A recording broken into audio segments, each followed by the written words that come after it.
4장 23절 27절 말씀입니다.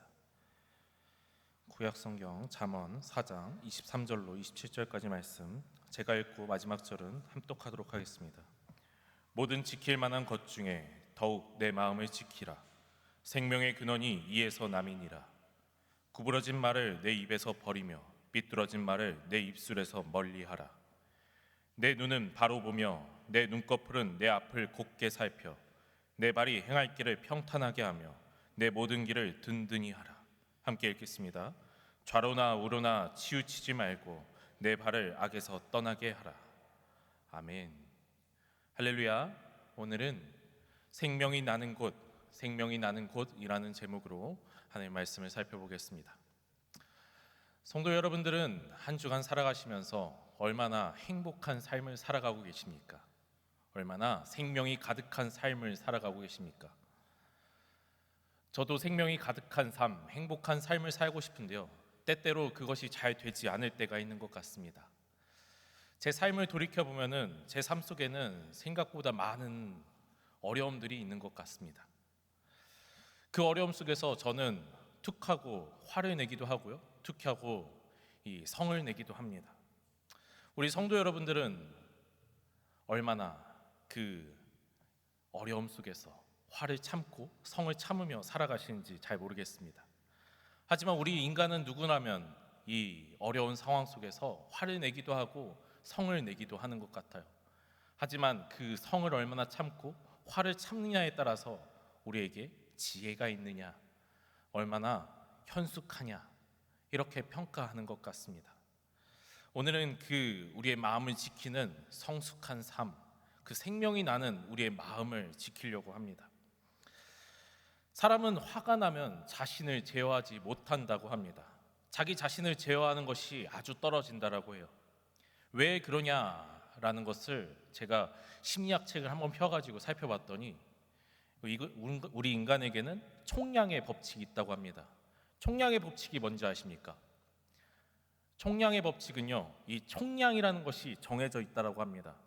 제 지갑 안에 10만 원이 있다라고 해봅시다. 제 10만 원을 가지고요, 오늘 하루를 살아가야 되는데요, 제가 오늘 아침에 집을 나서면서 책을 2권을 딱 샀다라고 해봅시다. 3만 원을 주고 샀어요. 그럼 제 지갑에 얼마나 남아 있어야 되죠? 7만 원이 남아 있습니다. 자, 7만 원을 들고 오늘 아침에 이렇게 길을 거닐며 친구와의 약속 가운데 나아갔는데, 친구가 밥을 먹고 커피를 마시고 네가 오늘 좀 싸봐 라고 하니까 제가 5만 원을 쓰고 이제 제 지갑 안에 2만 원이 남았습니다. 제가 3만 원 쓰고 5만 원 쓰고 7만 원을 써서 8만 원을 써서 8만 원을 써서 이제 제 지갑 안에 2만 원이 남아 있겠죠? 2만 원을 제가 이따 어디다 쓸까요? 집에 돌아가서 야식을 먹는데 쓰겠죠. 그럼 제 오늘의 총량, 이 10만 원을 다 써버리고 만다는 것입니다. 이게 바로 총량의 법칙입니다. 총량이 정해져 있다는 것이죠.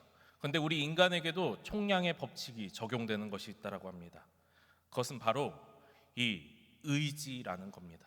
우리 인간의 의지에는 총량의 법칙이 적용된다고 해요. 왜 인간의 의지가 총량이 정해져 있을까? 정해져 있다면 다른 것들, 감정처럼 이 소모되는 것들이 총량이 정해져 있을 것 같은데 왜 우리의 인간의 의지가 총량이 정해져 있을까? 우리 인간의 의지가 10만 원이라고 해봅시다. 제가 주일날 아침에 와서 예배를 드리다가 유치부에 내려가고 유년부에 내려갔더니 아이들이 저를 놀리기 시작하는 거예요. 아이, 전도사님 저렇게 못생겨가지고 놀려요. 그럼 제가 어떡하죠? 아이들을 혼낼까요? 아니죠. 아휴, 그래, 전도사님 잘 못생겼지, 괜찮아, 사랑으로 덮어줘야지, 이렇게 제 마음속에 의지를 써서 그 아이들을 사랑으로 품어주고 이쁜 말을 해줍니다. 그때 제 마음속에 10만 원이 있던 의지 중에 3만 원을 써버리고 맙니다. 이제 7만 원이 남아있겠죠. 그런데 제가 청년부 전도사니까요, 이 청년부 한 청년이 나와서 저에게 이렇게 이야기하는 거예요. 아, 전도사님 오늘 피곤해서 예배에 못 갈 것 같아요. 그럼 제 의지를 써버리고 말겠죠. 제 감정을 억누르기 위하여서 저는 이 의지를 써버리고 말 것입니다. 제 의지에 4만 원을 그렇게 또 써버리고 말 것입니다. 3만 원을 쓰고 4만 원을 쓰고 이제 얼마 남았죠? 3만 원이 남았습니다. 이제 이 3만 원을 언제 쓰느냐? 이 청년들이 또다시 결정타를 날립니다.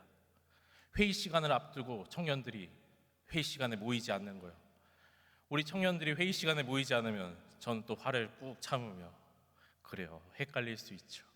그래요, 우리 청년들 늦을 수 있죠. 그래요, 우리 청년들 이렇게 사랑으로 보듬어주는 말을 하기 위해서 제 의지를 써버리고 말 것이라는 겁니다. 제 의지에 10만 원 다 쓰게 되면 저는 오늘의 의지력이 남아있지 않게 돼요. 저는 다이어트를 하겠다라고 결심을 먹었음에도 불구하고 제 의지가 남아있지 않아서 저는 밤마다 돌아가서 야식을 먹게 되겠죠. 제 지갑의 총량의 2만 원을 그때 써버리고 만다라는 것입니다. 우리의 총량의 법칙을 따르는 이 의지 말고요, 총량의 법칙을 따르지 않는 것이 있어요. 총량의 법칙을 따르지 않는 것은 바로 우리의 감정이라는 것입니다. 제가 아까 이야기했듯이 감정이라는 것이 소모되고 소모되는 것이기에 이 총량이 있을 것 같음에도 불구하고 이 감정이라는 것은 총량을 따르지 않는다라고 합니다. 감정은 의외로 이 총량이 사라지지 않고 계속 유지가 된다라고 합니다. 마르지 않는 샘처럼 계속 생겨나고 전염되고 퍼져나간다라고 해요. 무슨 얘기냐면 오늘 권사님들이 아침에 장로님을 바라보면서 어떤 생각을 하셨는지 잘 모르겠어요. 그런데 장로님이 나가시기 전에 오늘 일찍 들어올게 라고 딱 한마디 하는 순간 장로님을 바라보면 사랑하는 꽃피는 마음이 피겠죠. 그 장로님을 바라보며 오늘은 일찍 들어온다고 했으니까 저녁 때 뭐를 사고 열심히 기쁜 마음으로 준비합니다. 그런데 장로님이 저녁 때가 되어서 돌아오지 않는 거예요. 돌아오지 않는 장로님을 바라보며 왜 안 돌아올까 걱정하는 마음도 들겠지만 조금씩 시간이 다 되어가는데 이 밥을 다 준비해놨는데 밥을 먹지 않고 맛있을 때 먹어야 되는데 오시지 않는 그 장로님만을 기다리며 괜히 자녀들에게 화를 낼 수도 있을 것 같습니다. 지금 누구한테 화가 났는데 누구한테 화를 내고 있는 것이죠? 장로님께 화가 났는데 자녀분들에게 화를 내고 있는 것이에요. 우린 누구라면 그렇게 이야기를 하는 것 같습니다. 내가 화난 대상이 다름에도 불구하고 우리의 감정은 전염되어 다른 대상에게 화를 내곤 할 때가 있는 것 같습니다. 우리 장로님들도 우리 집사님들도 회사에 가보면 똑같은 일들을 겪으실 수도 있을 것 같아요. 회사에 직장에 출근하셨는데 이러한 일들이 비일비재할 수도 있을 거죠. 직장 상사가 아침에 출근하면서 기분 나쁜 일이 있었어요. 하지만 그 직장 상사가 기분 나쁜 일이 내가 아님에도 불구하고 내가 준 보고서를 받아보며 왜 이따구로 썼어? 라고 이야기하게 된다는 것이죠. 제 보고서가 잘못됐겠습니까? 제 행동이 잘못됐겠습니까? 아니죠. 그게 바로 총량의 법칙을 따르지 않는 감정 때문이라는 것입니다. 근데 재밌는 건 화가 날 때도 그렇지만 기분 좋을 때도 마찬가지라는 것입니다. 오늘 장로님이 일찍 들어온다라고 했는데 장로님이 일찍 들어와서 집안일도 해주고 밥도 맛있게 먹고 오늘 행복한 일들이 가득해요. 그럼 자녀가 조금 늦게 들어와도 여러분들 어떻습니까? 우리 권사님들 어떻습니까? 자녀를 사랑으로 품어주고 자녀가 늦게 들어와도 보듬어주고 감싸주지 않겠습니까? 우린 기분 좋은 일이 있어도 그 감정이 전염되곤 합니다. 그렇다면 우리 성도님들한테 다시 한번 물어보고 싶습니다. 우리 성도님들은 총량의 법칙을 따르는 사람인가요? 종량의 법칙을 따르지 않는 사람인가요? 의지가 강한 사람입니까? 아니면 감정을 따라 살아가는 사람입니까? 우리는 의지가 강하다라고 총량의 법칙을 따르지 않는다라고 그렇게 이야기하곤 하지만 우리의 총량은 정해져 있기도 하고 우리의 감정은 쉽게 그렇게 전염되어 쉽게 휘말리곤 합니다. 오늘 말씀을 한번 다시 보겠습니다. 23절 말씀입니다. 모든 지킬 만한 것 중에 더욱 내 마음을 지키라. 생명의 근원이 이에서 남이니라. 우린 여러 가지 꼭 지켜야 할 것들이 있지만 특별히 다른 모든 것보다도 이 마음을 지켜야 됨을 성경은 말하고 있습니다. 우리의 마음을 왜 지켜야 되느냐? 그것은 바로 우리의 마음 가운데에서 생명의 근원이 나기 때문입니다. 우리의 마음 가운데에서 생명이 나고 우리의 마음 가운데서 생명이 샘솟기 때문입니다. 그래서 우리는 이 마음을 바로 지켜야 된다는 것이죠. 마음을 어떻게 하면 지킬 수 있느냐? 그 방법에 대해서는 아래에 구체적으로 설명하고 있습니다. 첫 번째는 바로 말하라 라는 것입니다.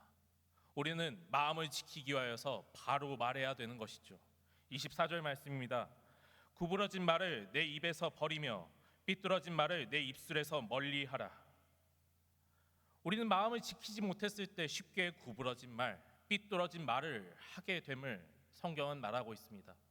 그래서 우리는 이 성경을 통하여서 우리의 말이 얼마나 삐뚤어졌고 구부러졌는지 점검하며 우리의 말 가운데, 우리의 마음 가운데 구부러지고 삐뚤어진 말을 없애야 됨을 알 수 있습니다.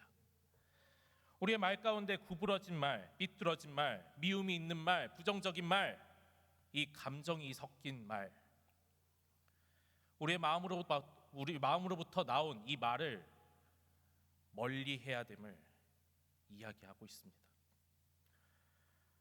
우리는 혀로 범죄하는 나약한, 연약한 인간들입니다. 우리가 혀로 범죄하지 않기 위하여 우리 입술에 문 앞에 감시를 세워둬야 합니다. 마태복음 15장 11절에 이렇게 이야기하고 있습니다. 입으로 들어가는 것이 사람을 더럽게 하는 것이 아니요 입에서 나오는 그것이 사람을 더럽게 하는 것이니라. 우리의 마음은 쉽게 부패해져서 악한 표현이 쉽게 나오곤 합니다. 우리의 마음은 쉽게 전염되어져서 악한 말들이 쉽게 나오곤 합니다. 물론 사랑의 말도 쉽게 전염되어져서 사랑의 말도 나오겠지만 우리 가운데 악함도 그만큼 쉽게 전염됨을 우리는 경계해야 된다는 것을 알아야 됩니다. 우리는 온갖 악한 말 가운데 큰 두려움과 혐오감을 품지 않으면 안 됩니다. 그것은 저주가 되기도 하고요, 맹세가 되기도 하고요, 거짓말이 되기도 하고요, 중상모략, 말다툼, 음담패설, 횡설수설 등 구부러진 말과 삐뚤어진 말에서 나오는 모든 그 이름들을 경계해야 된다는 것입니다. 우리가 이 삐뚤어진 말을 할 때, 구부러진 말을 할 때 하나님이 보시기에 얼마나 흉하고 얼마나 나약한지 우리는 알아야 됩니다.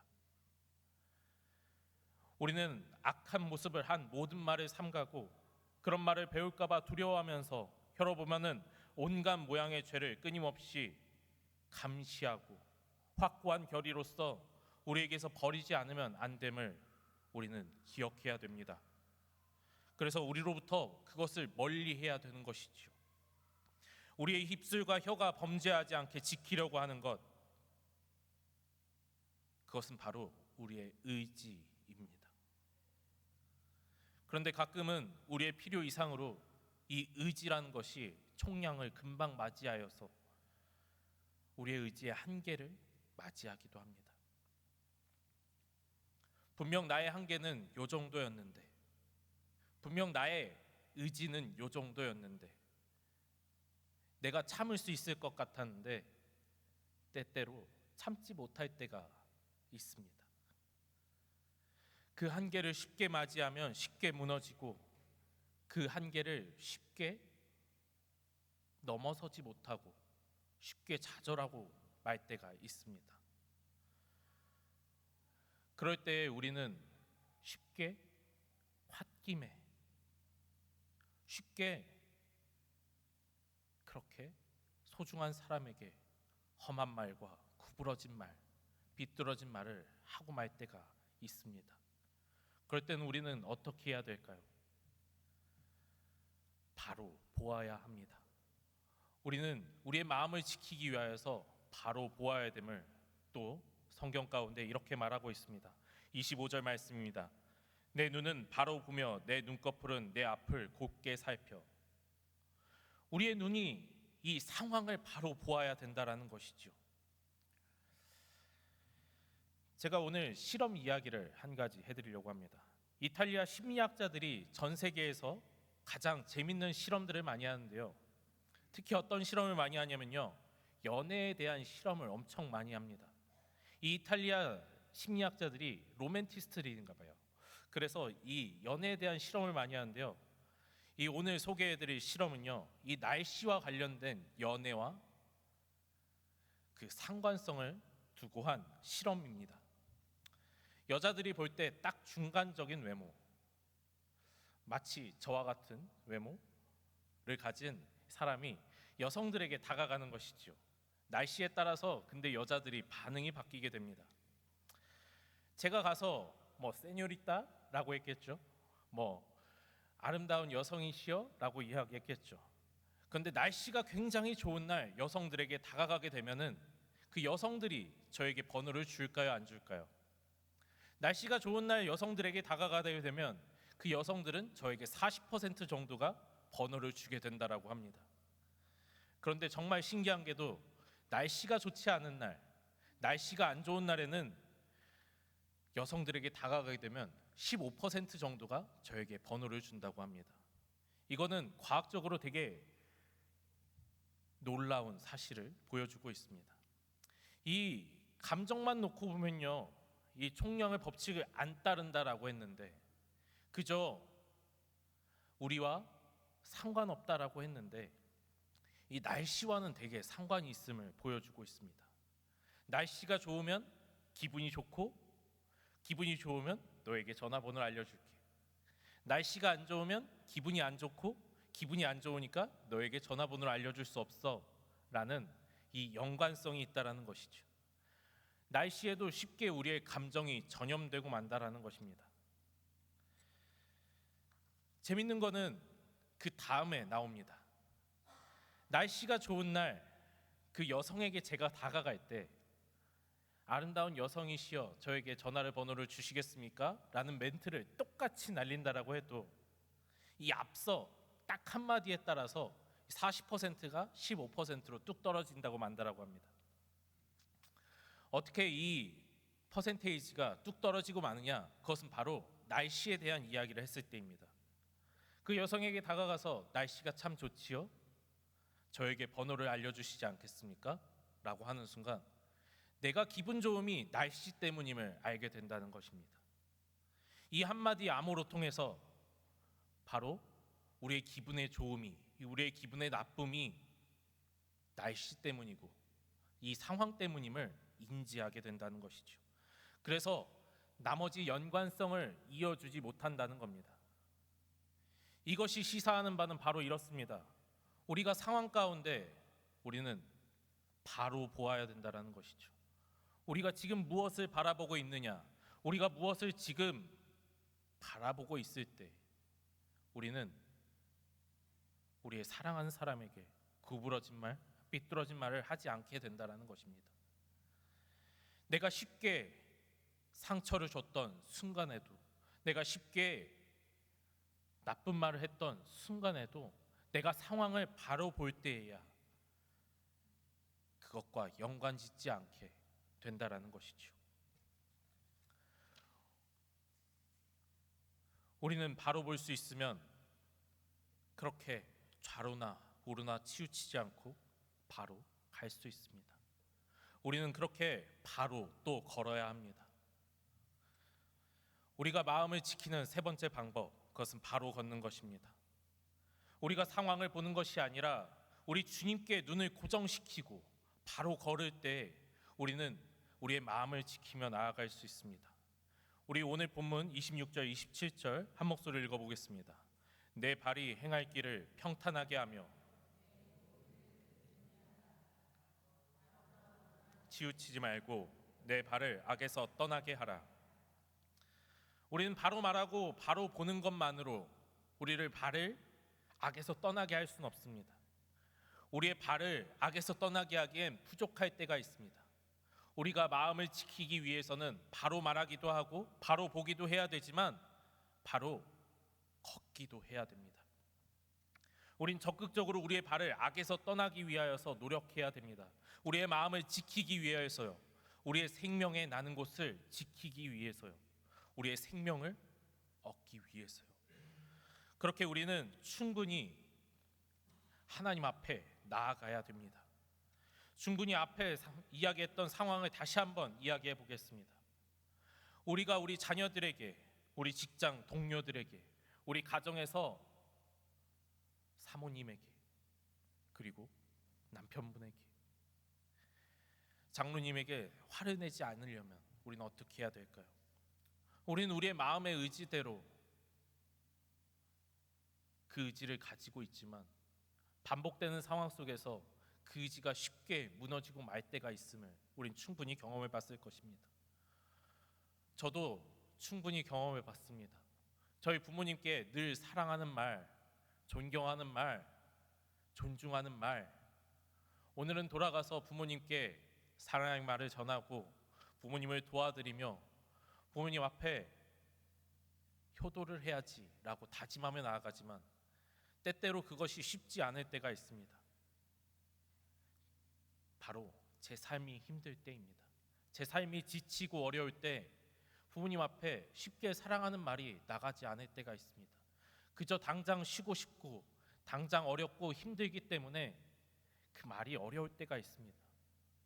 하지만 우리는 그 말 앞에 수문장을 세워두고 바로 보고 우리가 그 기분 나쁨이, 그 힘듦이 부모님 때문이 아님을, 상대방 때문이 아님을 인지하고 있을 때 우리의 말을 지킬 수 있음을 알 수 있습니다. 하지만 그것만으로는 부족할 때가 있다라는 것이에요. 우리는 그럴 때 그 상황 가운데 잠시 벗어나 봐야 합니다. 오늘 계속해서 실험 얘기를 드리는데요. 딱 한 가지 더 얘기를 드리겠습니다. 우리가 에너지가 바닥난 상황에서, 이 총량의 법칙이 바닥난 상황에서 우리의 감정을 주체하지 못하고 우리의 의지가 바닥난 상황에서 우리가 이 감정을 제어하지 못하고 우리는 쉽게 동화되고 만다라는 것을 이야기했었습니다. 그런데 이 의지가 바닥난 상태에서요, 그 상황에 쉽게 화를 낼 만한 상황에서 잠시 3분간만 벗어나 있으면 우리는 좀 더 객관적이고 이성적이게 된다라고 합니다. 우리는 참 신기하다라고 해요. 우리의 의지력이 바닥나고 순간적으로 화가 나도 그 장소에서 3분간 벗어나 있으면 우리는 그 감정으로부터 벗어나 악으로부터 떠나게 된다라고 합니다. 저 사람이 나를 화나게 만들었다, 그게 아니라 내가 왜 화를 내고 있지? 라고 생각하기 쉬워진다라는 것입니다. 그래서 그건 그거고 이건 이거라는 별개의 생각을 하기 쉬워진다라고 합니다. 이렇게 우리는 적극적으로 악의 자리에서 벗어날 필요가 있어요. 악의 자리에서 벗어나서 하나님의 생각대로, 하나님의 뜻대로, 하나님께서 주신 의지대로 생각해 볼 필요가 있습니다. 우리가 순간적으로 그 자리만 벗어나면, 우리가 적극적으로 그 순간만 이겨내면 우리를 도우시고 우리를 이끄시고 주님만 바라보게 하시는 그 눈을 통하여 우리가 이건 하나님이 기뻐하시지 않겠구나, 이건 나의 생명을 해치는 길이구나, 이건 내가 하나님 앞에 내 마음을 지키는 행동이구나 라고 믿음으로 고백하는 순간이 올 줄도 모릅니다.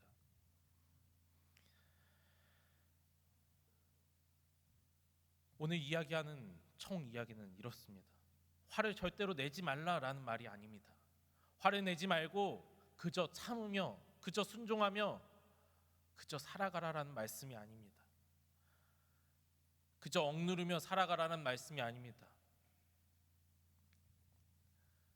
그저 우리가 건강히 더 옳게 쉽게 동화되어서 살아가지 말고 하나님 앞에 정직하게, 하나님 앞에 우리의 마음을 지키며 하나님을 바라보며 하나님 앞에 바로 말하고 바로 보고 바로 걸으며 살아가라는 말씀입니다.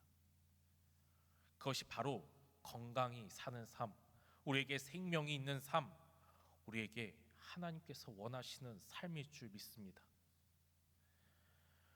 우리는 누구나 쉽게 화를 겪을 수 있고 그 상황 속에 놓일 수 있지만 그 감정에 전염되어 후회할 행동을 하는 데까지 옳지 않다는 것, 우리가 건강히 화를 내고 건강하게 감정을 이해할 때야 비로소 우리의 마음을 지켜 행하고 행동하는 줄 믿습니다. 우리가 바로 말하고 바로 걷는 것, 그것이 바로 마음을 지키는 행동이고 오늘 하나님이 우리에게 주시는 말씀입니다. 기도하겠습니다. 사랑이 많으신 하나님 아버지, 감사합니다. 우리의 마음을 지키는 것이 우리의 생명과 같고 우리가 주를 향한 마음과 주를 따라 사는 것이 우리의 생명이 나는 것과 같음을 우리가 믿음으로 고백합니다. 하나님, 언제나 우리의 마음을 지켜 우리가 바로 말하며 바로 보며 바로 걸을 수 있도록 인도하여 주시옵소서. 하나님 아버지 앞에 혀로 범죄하는 것이 아니라 악의 길에 서는 것이 아니라 온전히 주의 길에 서며 주 앞에 사랑을 전할 수 있도록 인도하여 주옵소서. 감사드리고 이 모든 말씀 예수님의 이름으로 기도드립니다.